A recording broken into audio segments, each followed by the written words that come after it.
In this video, I'm going to take you through a real-time demo of a landscape painting using interactive acrylic inspired by Landscape Artist of the Year.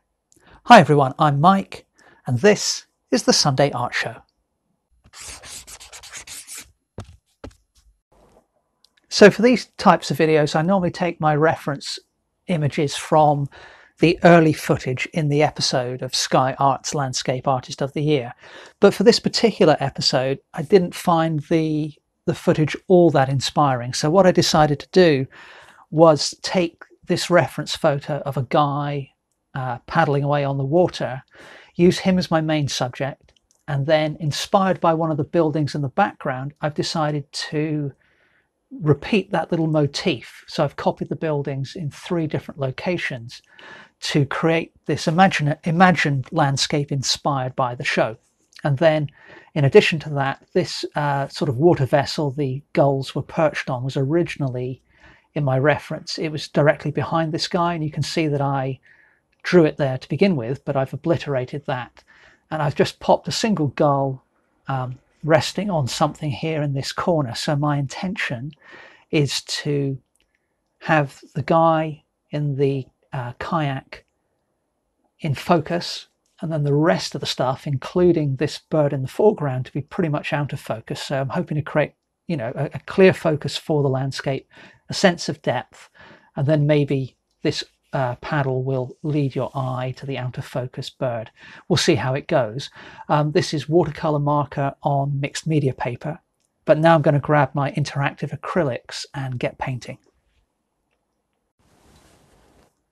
So I'm starting out with a little touch of burnt umber, cadmium yellow light, cerulean blue, ultramarine blue, permanent alizarin, and some tinting white.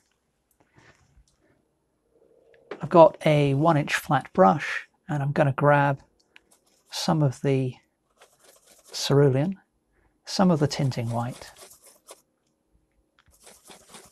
a little touch of the permanent alizarin. We'll put a bit more of the blue in there, grab some more of the white, a little touch of the burnt umber, and I'm going to put in a reasonably featureless sky. So I'm just spraying the surface of the mixed media paper with water. That's going to help the paint flow across the surface of the painting a lot more easily than it would do otherwise. I'm going to grab a bit more white and add that to the same mixture I have on the palette.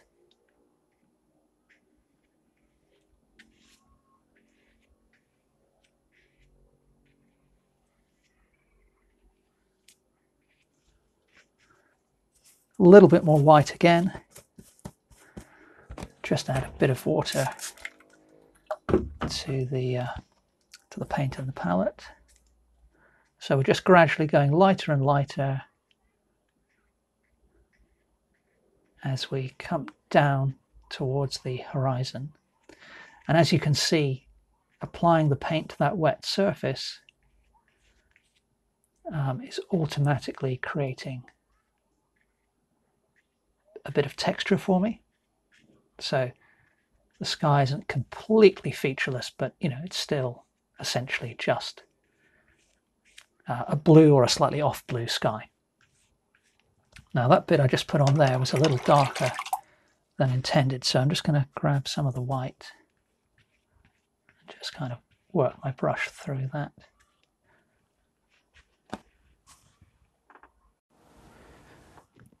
Now my inspiration for these buildings in the background, from the reference we can see it's got a reddish orangish brickwork, but I've just actually added a bit of ultramarine blue to the sky colour I just finished with, picking up a little bit of the burnt umber, and I really just want quite a cool neutral colour for this most distant version of the building. And that's perhaps a little bit dark. Let's get a bit more of the white in there. Although I guess the dark version could work fairly well. So I'm not particularly worried for this one about capturing all the details of the building. Just want to put in a silhouette which is approximately the right shape.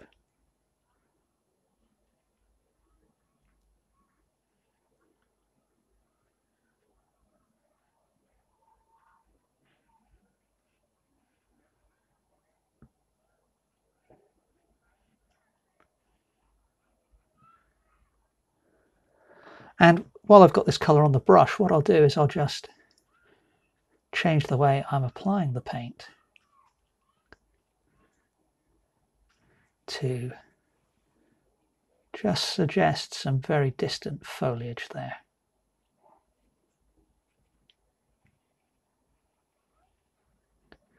So rolling the brush across the paper is a great way to create random texture.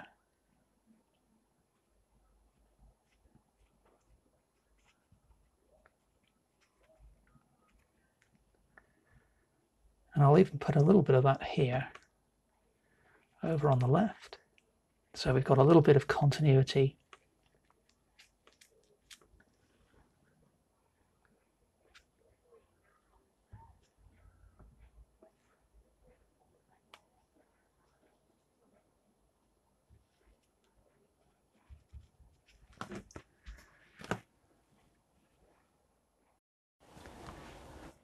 So for the next version of the same building, what I'm going to do is grab some of the ultramarine blue again, mix it into that patch of colour that I had on the go already.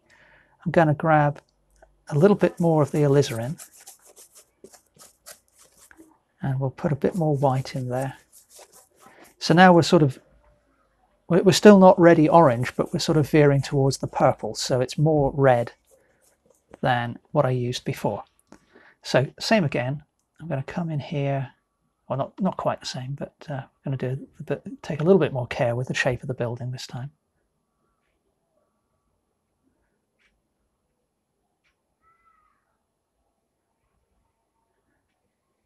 But essentially just picking out the silhouette.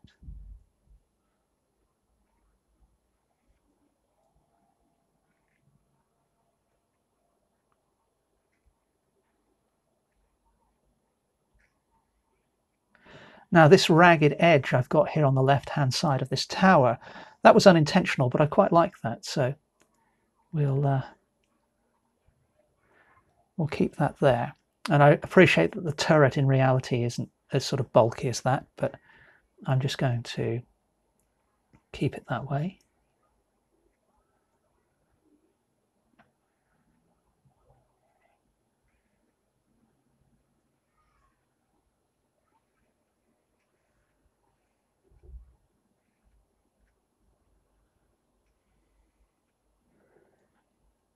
And then I need to try and get this sort of conical top onto this tower. Not sure I can do that with this brush, but we'll give it a go. That worked out okay. And then I'm going to use the same technique I used before for foliage and create kind of a second layer of depth.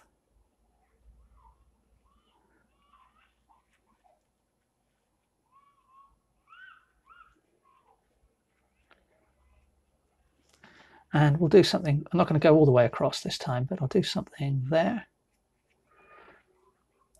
I didn't want to go over the building really. And then in the background here, again, we'll do something similar. So we're starting to create this kind of repeated motif in a relatively simple way. We've included some distant textures, very cool colors to push these off into the distance. I want to go a little more towards the pink now for the one on the left. Now it's obviously the building itself isn't pink, so I'm just taking some of the tinting white and a touch of the alizarin. And I'm going to put a little bit of yellow in there. Let's get a bit more white. And then I'm just going to grab a bit of this just a little bit of this purpley colour.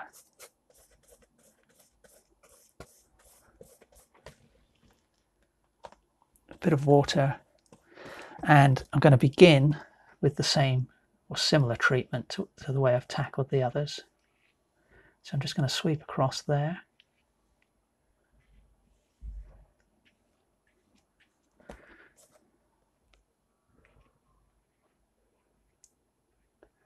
So I'm taking a bit more care this time to try and fit the painting into my initial drawing.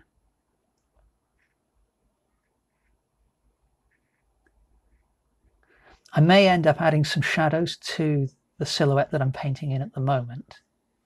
Well, it's a textured silhouette, I guess, not a true silhouette, but in fact, as I'm painting this, I think I almost certainly will. So we'll do that in just a second.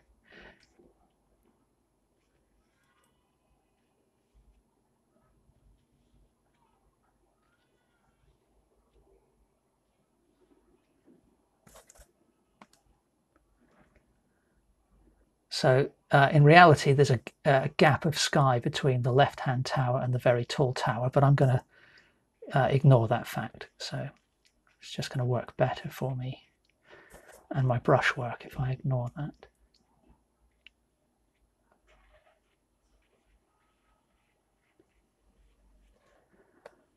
And then I'm going to take what is left of that colour and just pick up some of the colour I was using over here and mix the two together fairly thoroughly.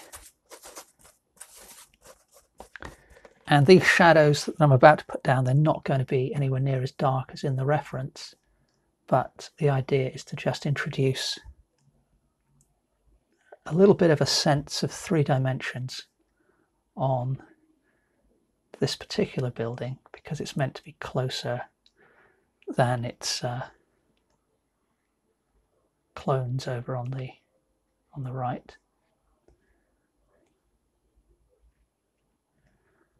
So for these tall windows, I can just, I'm putting in 3, there are only 2, but I can just do that with a touch of the brush. No need to get involved in trying to depict things too precisely. So that the right-hand side of this tower is in shadow.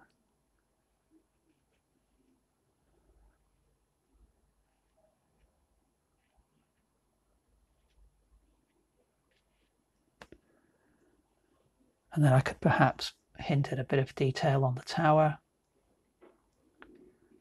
Put in another little window just with the corner of the brush. Another one up here. We'll put 2 in close together there. Put another little horizontal line in across there. And then the left tower, that face nearest to us, is in shadow relative to its left-hand side.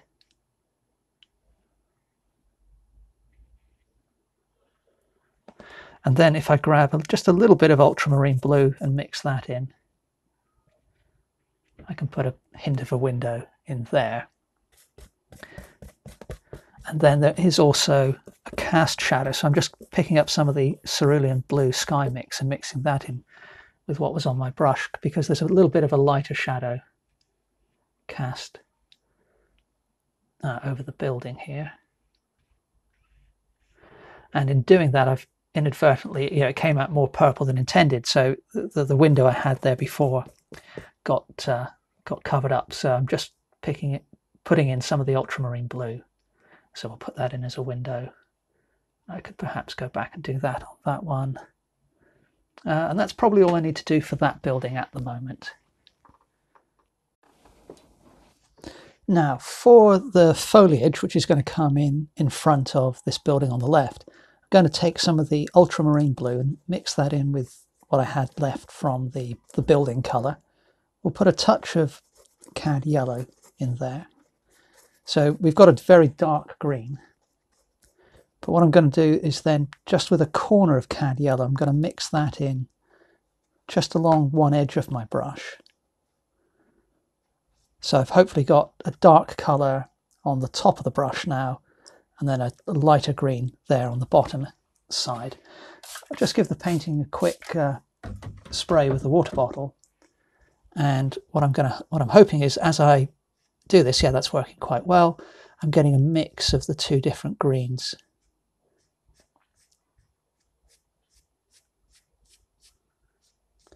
And so they will obviously intermingle in a random way that I couldn't possibly paint deliberately. And then we'll come over here and roll the brush and flick the brush across for some of the nearer foliage here. So I'm deliberately not being fussy about this because I don't want it to look too manufactured.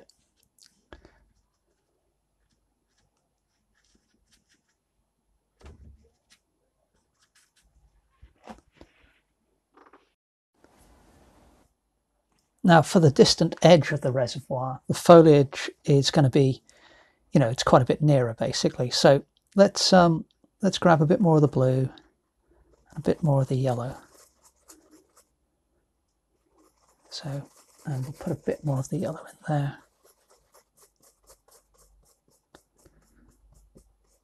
And that's probably going to be a good place to start, I think. So what I'm going to do is start over here and using the end of the brush to define the edge of the lake. As you can see, I'm just drawing the paint upwards from that line. Now I don't have to be too careful about getting it exactly horizontal because, in reality, it probably wouldn't be. And also I'm going to be coming back in with a shadow colour in a bit anyway.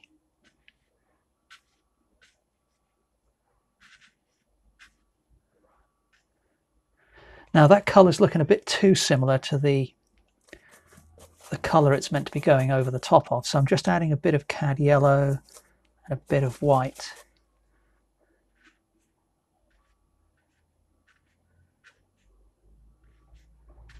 To that, so we've got a bit more of a distinct colour change. And let's put some of that in here as well. And then there are some kind of orangey, pinky, whitey reeds poking out of the top of the green. So having washed my brush out, I'm going to take some of the tinting white and I'm mixing that in on top of a little bit of the purple I used before, but that's okay. We're going to grab just a touch of the alizarin, a little bit more, good amount of the cad yellow, a bit more of the alizarin, and that should begin to get us into the right ballpark. So just going to tap some of this on top of the green that I put down earlier. Now all of this stuff in the background, you can see, it's the contrast levels are fairly subdued, and that's deliberate. I'm using the tinting white back here. I'll put a little bit more in as we come in this way, but when I come to paint this chap in the foreground, the main area of focus of the painting, I will enhance the contrast there. So although things are fairly colourful in the background, the idea is that things move off into the background in your mind's eye. That's the hope, but we haven't got to that stage yet. So just washing the brush out, and I'm going to go back to this green but put some more ultramarine blue into it, and we'll also pick up a bit of the burnt umber. And so what I'm going to do now is use that as the beginnings of shadow colour and some reflections in the water.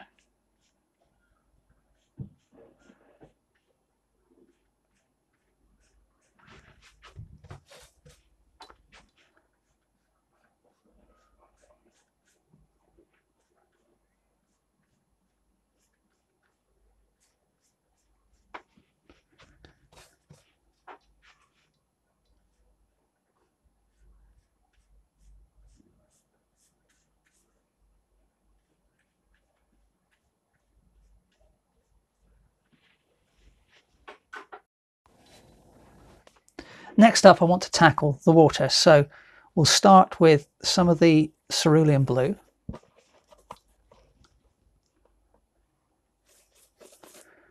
Some of the ultramarine blue. Just the tiniest touch of the alizarin. And a touch of the burnt umber. So I've basically mixed up a darker version and a more bluish version of the sky, adding a little bit more white there and a little bit more burnt umber. And again, I'm going to spray the surface of the painting with water. I'm also adding some water to the paint in my palette. And then my intention now is I'm just going to go all the way from right to left with a horizontal brush stroke. And as you can see, automatically some bits of white are left exposed. There are bits where the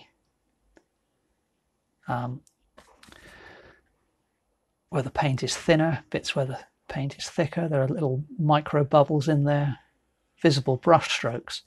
But it's a nice, quick way to automatically create a water-like texture. Now, I don't want to have exactly the same color everywhere. So I've just put a bit of extra ultramarine blue into the mix.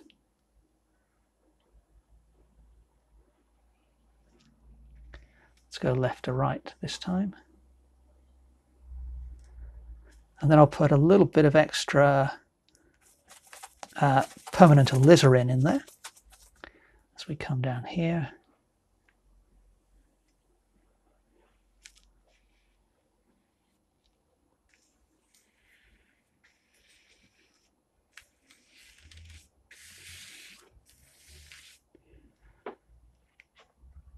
And then while that's still wet, what I can do is go back into, there's a little bit left of that colour I used here, but I'll mix that in with a little bit of the watercolour I've just used.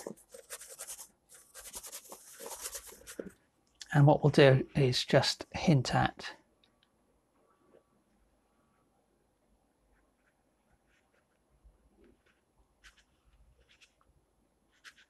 a bit of a reflection of that building in the water.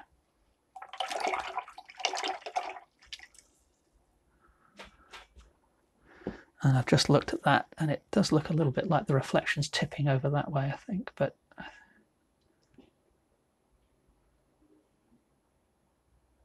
yeah, I'm not going to do any more to that for the moment. Now, the next thing I want to do, if you remember, I said I wanted to keep this foreground kind of boat or whatever it is, and the gull more or less out of focus. So all I'm going to do, having cleaned my brush, is just pick up a bit of tinting white, and I'm just going to, well, that didn't work very well, let's get a bit more. Just drag that across there so that we've defined the top of the, I don't know what that thing is actually. I think it is, oh no, it is a boat. I've just had a better look. And then I'm going to put some more ultramarine blue on my brush. We'll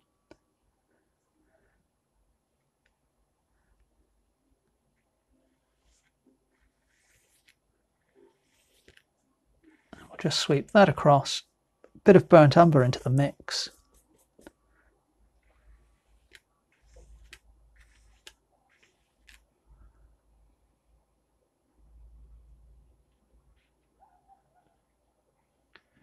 And then I can come back with a smaller brush to indicate the gull. And to do that, I'm going to go with the pure tinting white again, but I'm using a 1/2 inch flat brush.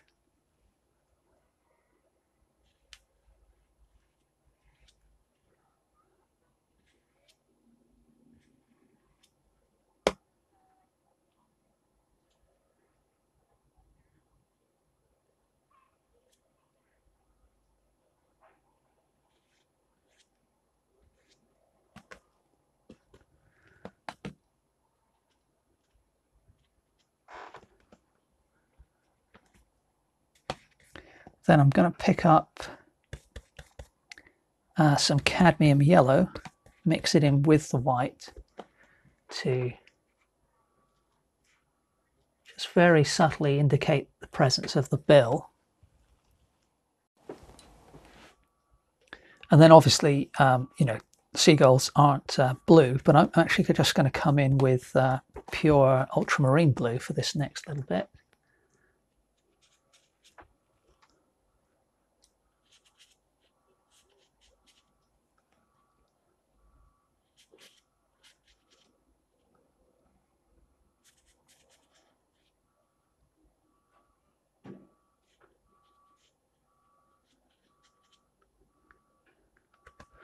And then I'll add a bit of burnt umber to that same mix.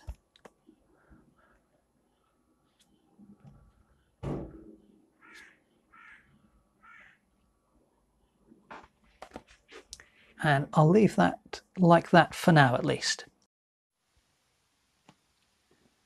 So I've let the painting completely dry, and starting off with a small flat brush, I've just got some cerulean blue. There's the tinting white, same as I was using before, but I've also added titanium white, and I'm actually going to use a bit of that now.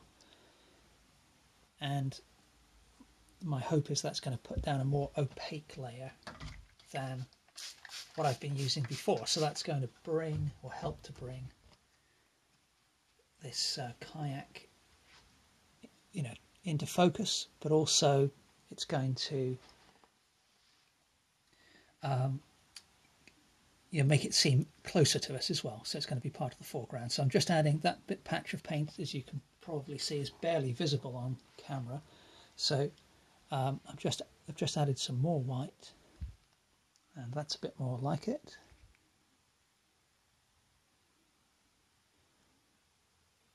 So there's light striking the right-hand side of the boat. And again, you know, I'm not particularly fussed about capturing the exact colour. And as I'm painting this, I'm actually thinking, well, maybe I should make the boat a red or an orange, but I'll carry on with this for now, and we'll see what it ends up looking like. So it's all fairly light there. Now, the watercolour marker that I put down, some of that's been lost in painting the water, but there's enough still visible to me close up for me to follow, you know, much of the drawing that I've done.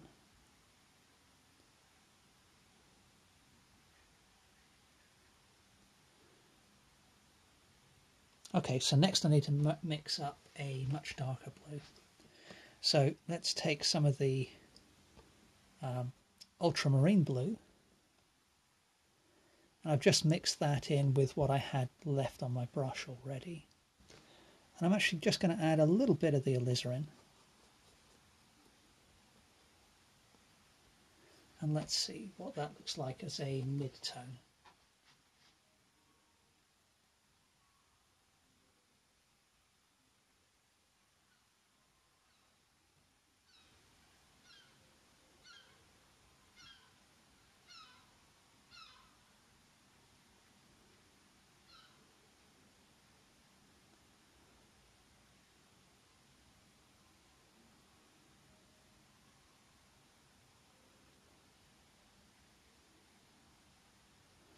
So I think that's working reasonably well.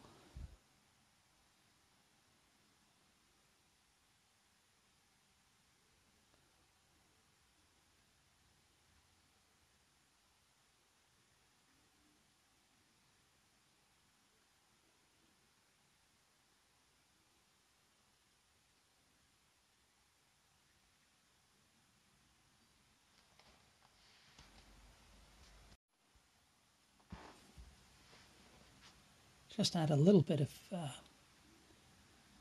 mid-tone along there as well.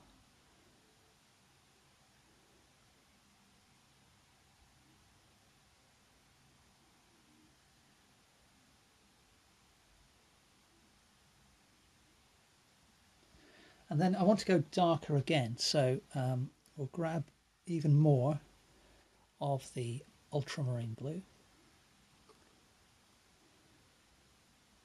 and some burnt umber.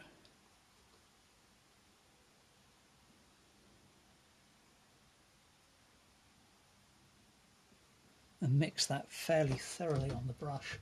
And then I'm just going to keep the surface of the paint I've just applied fairly moist. And hopefully that's going to allow me to blend some of this darker shadow into what I've got there already. And again, that's working okay at the moment.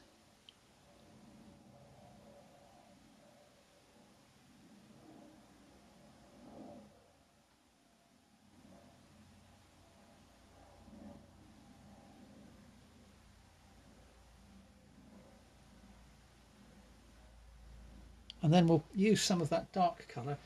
I will just add a little bit more of the burnt umber and a little bit more of the ultramarine to that patch of paint.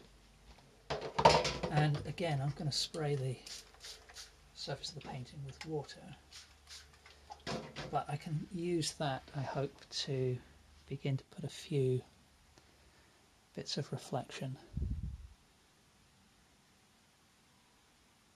in the water.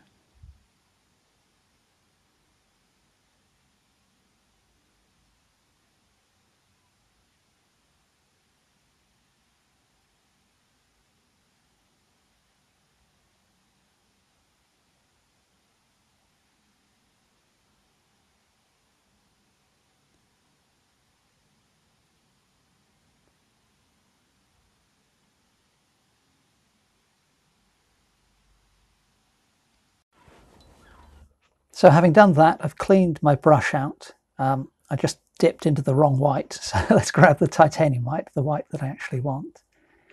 And we'll put some yellow into that.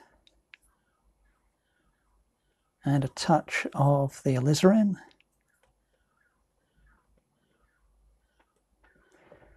And I'll use this as the beginnings of a highlight colour for any exposed skin. So, for example, just treating it as a simple shape. There are the top of the fingers. There's the right-hand side of that forearm. And the picture I've got isn't all that clear. But we'll put that upper arm in fairly bright light there as well. And then we can do something similar for this hand. There's a thumb there, palm showing. Most of that forearm is fairly light, so we'll block that in for now. There's some light on the back of the guy's neck.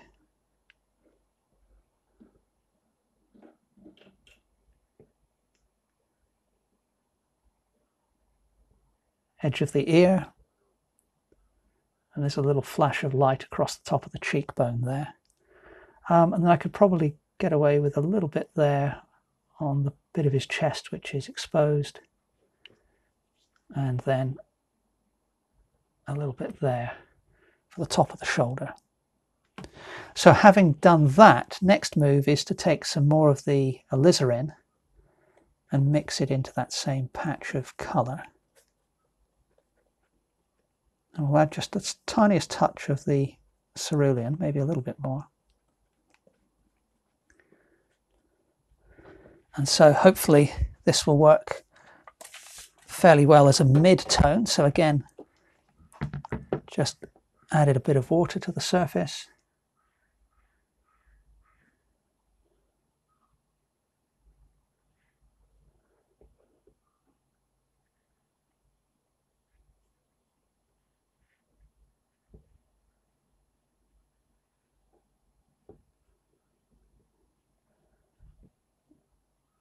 So trying to just pick out the big shapes and not get tangled up with detail.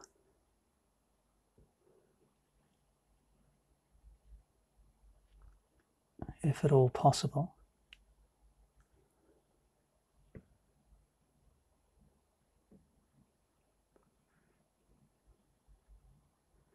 Now he's got a beard, which I don't think I'm going to include, or it looks like he's got a beard. I don't think I'm going to include that.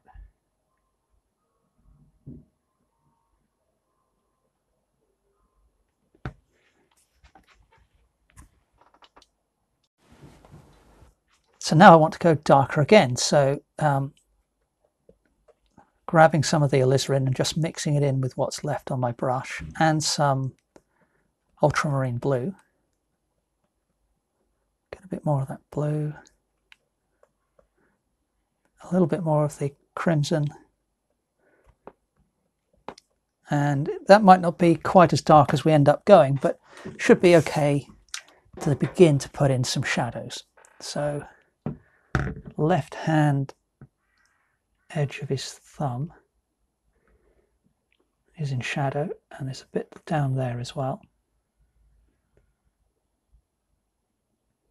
A little bit there, and then where his fingers are curling round the paddle, there's a block of shadow there. And then it's quite dark here under the arm. I'm going to put a little line in there, which isn't really there, but again, it helps to see what's going on.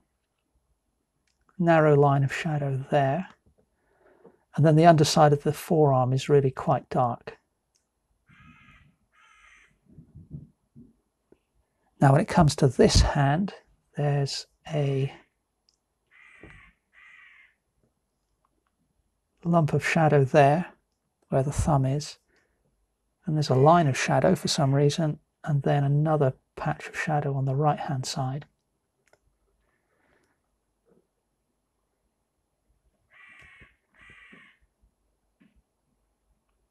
And I think what I'm going to do is, while I've got that on my brush, I'm not copying the reflections exactly from the reference, but I'm going to use this colour to just suggest a bit that that forearm is being reflected in the water.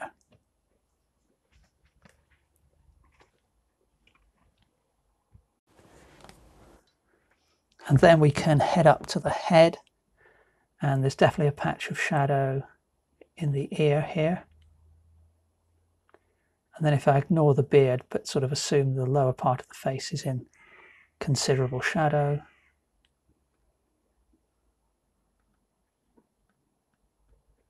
Much of his nose. I need to put some dark glasses or darker shadows in there. And we'll put a little bit of shadow in there. And that's probably all we need to do for the exposed skin for the moment. Now, next up, for what I assume is his life jacket, I'm going to change that from being a vibrant blue to hopefully a relatively vibrant orange. So grabbing some of the cad yellow, some of the titanium white, and mixing those two together, and then a little touch of the alizarin, a little bit more, a little bit more,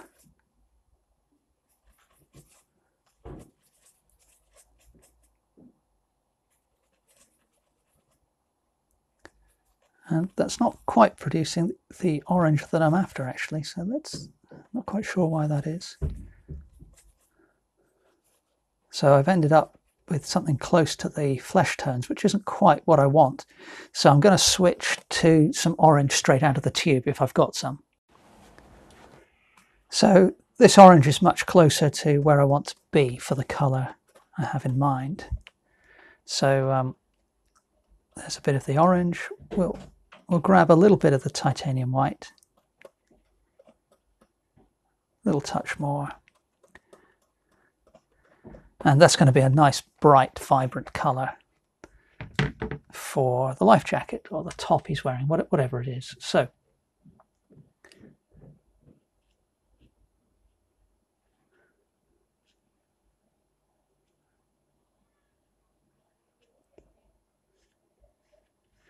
fill in that area and come across down here.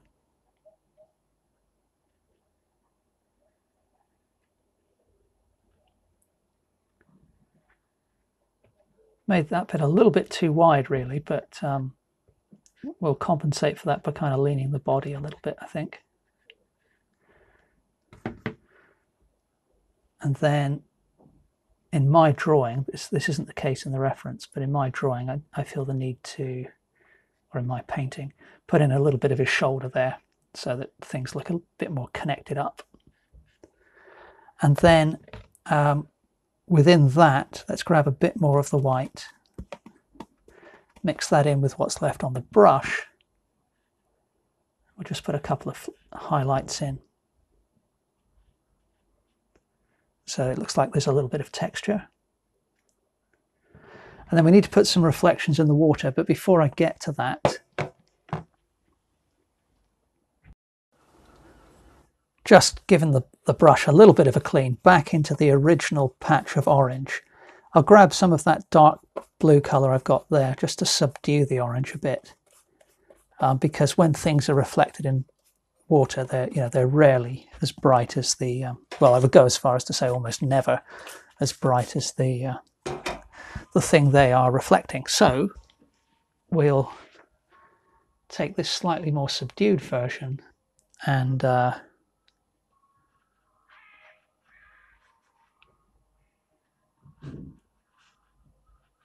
again, without thinking about it too much, put a patch of subdued orange in there. Then, having done that, I'm going to pick up some burnt umber and mix that into what is left of that middle orange I was using. Sorry, I'm not sure you can see that. Here we go. Let's get a bit more. And we'll use that for some of the cast shadows, which are falling across the guy's chest.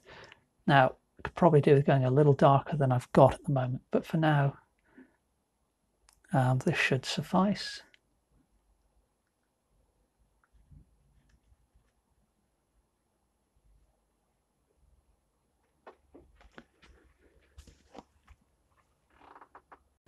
So for his cap, I want to make that purple, but closer to the alizarin than the blue. So I'm taking some alizarin, touch of the celurian,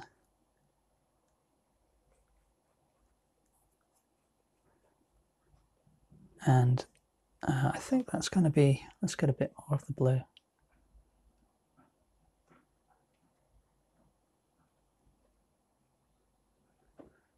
Let's try that and see what it looks like. So we'll,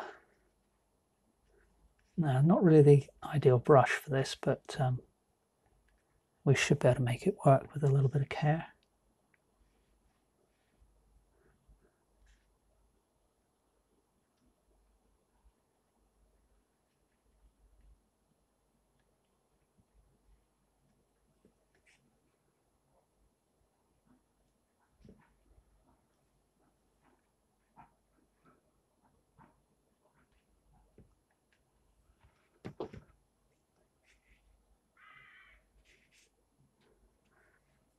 So again, I'm really just looking at the silhouette here of this cap initially.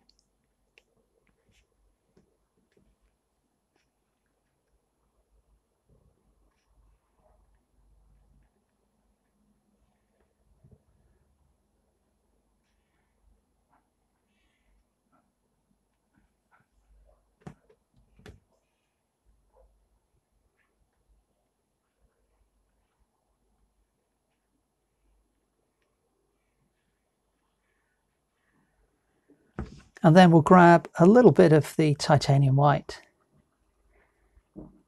mix that into the colour we've got on the go already.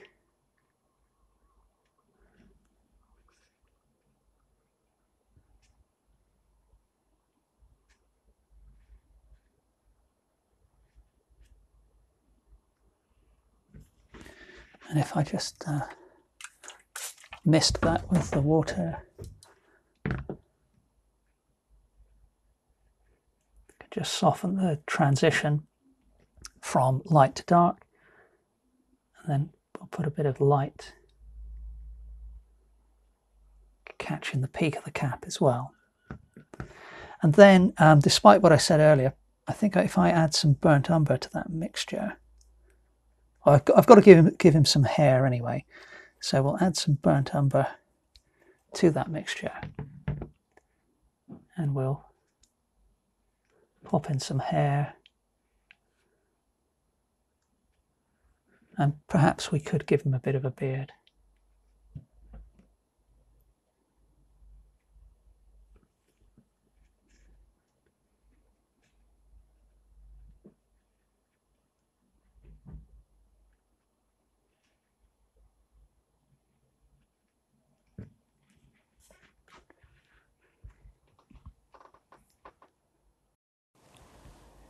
Now I've just mixed quite a bit of blue and quite a bit of the alizarin into that colour I just used for the beard.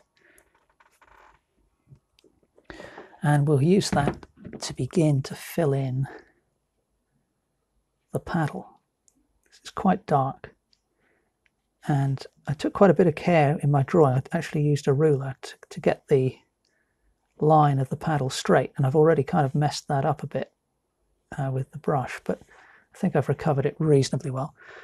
So what I'm going to do is kind of just curve around here with my brush stroke. So I put a little rounded line in, and I'm going to come up to here and do the same. And so hopefully, because he's got a couple of stickers or something on the shaft of the paddle,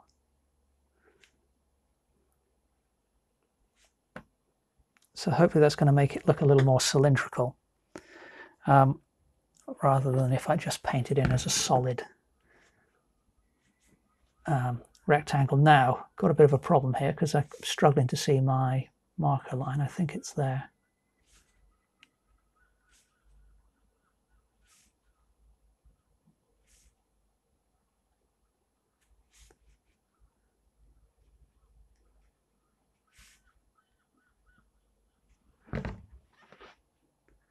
That's working reasonably well. And then we'll just start to show that that part of the paddle is starting to slim down and bend where it gets to the blade. And then we have to finish the left hand edge, of course, or left hand end. So I'm going to put another little gap there. Perhaps we'll do a couple, actually. I quite like that effect. And then we've got to do the blade of the paddle. So that kind of comes down here somewhere. And then up along there. And then it makes an angle kind of in this direction. And then we can fill all of that in.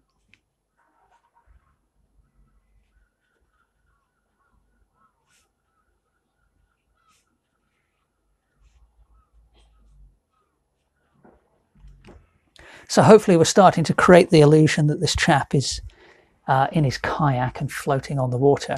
But this is quite a good shadow colour, the purple, the deep purple that I've got going at the moment. So I think I can use some of that down here on the bottom of the boat. And it doesn't look anywhere near as dark there, but you know, that's okay. Now, anywhere else we can get away with it. So we could probably put a bit here at the top of the hair, under the jaw.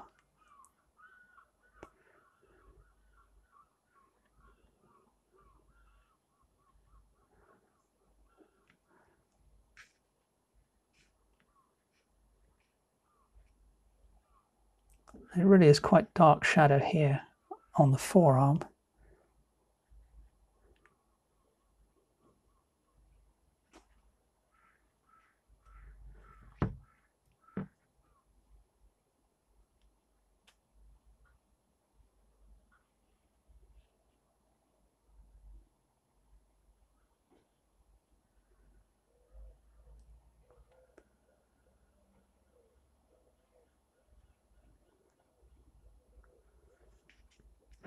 And I'm now thinking I can probably use the same colour to begin. I don't know whether he is wearing glasses. I think he must be, but we'll assume he is. So assume he's wearing sunglasses.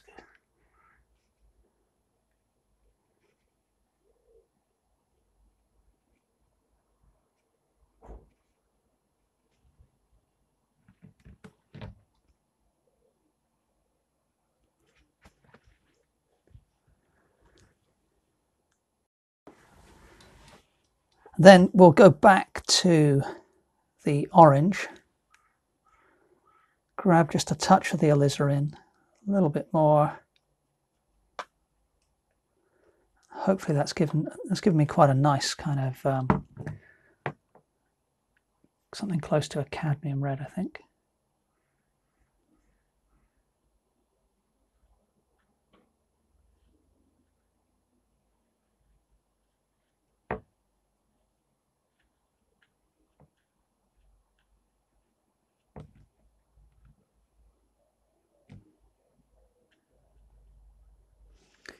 And then if we add quite a lot of the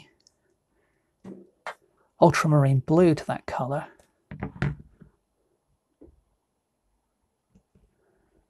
we can put in some shadow on that.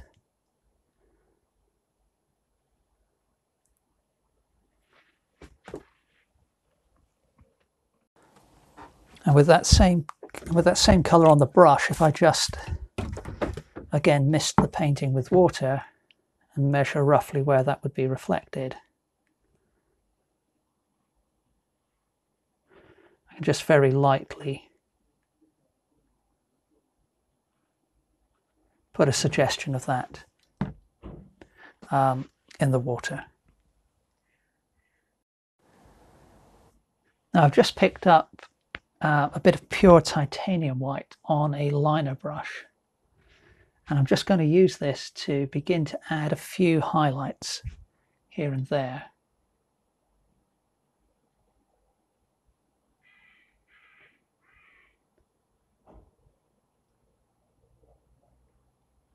And it's not that these will be necessarily the final details, but I just want to put a few highlights in to kind of see what the overall effect looks like.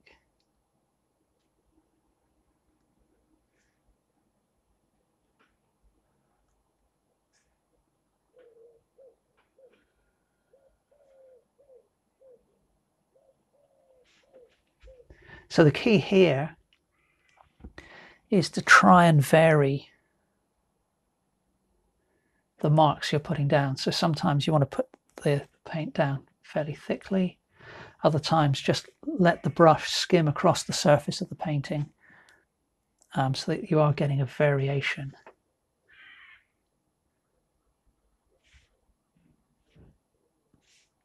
And you're not simply, drawing lines of the same width and character over and over again, because then it tends to look a little artificial.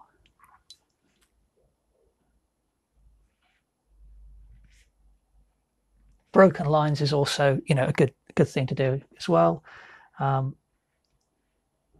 Highlights are very rarely just completely continuous.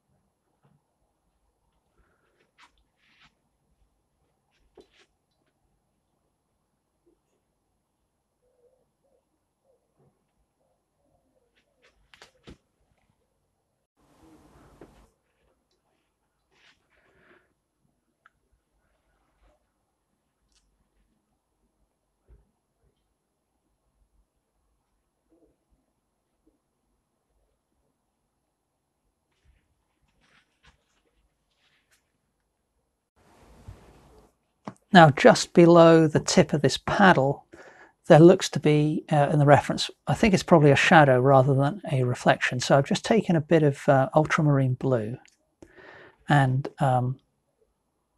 burnt umber, mix those together. And so we'll just pop that shadow in there just to help indicate that the end of that paddle is close to the water. Now that's quite a dark colour. So I think I can come back in here and darken the underside of the little kayak. And then again, if we just wet the surface of the painting, get it pretty wet on the water there.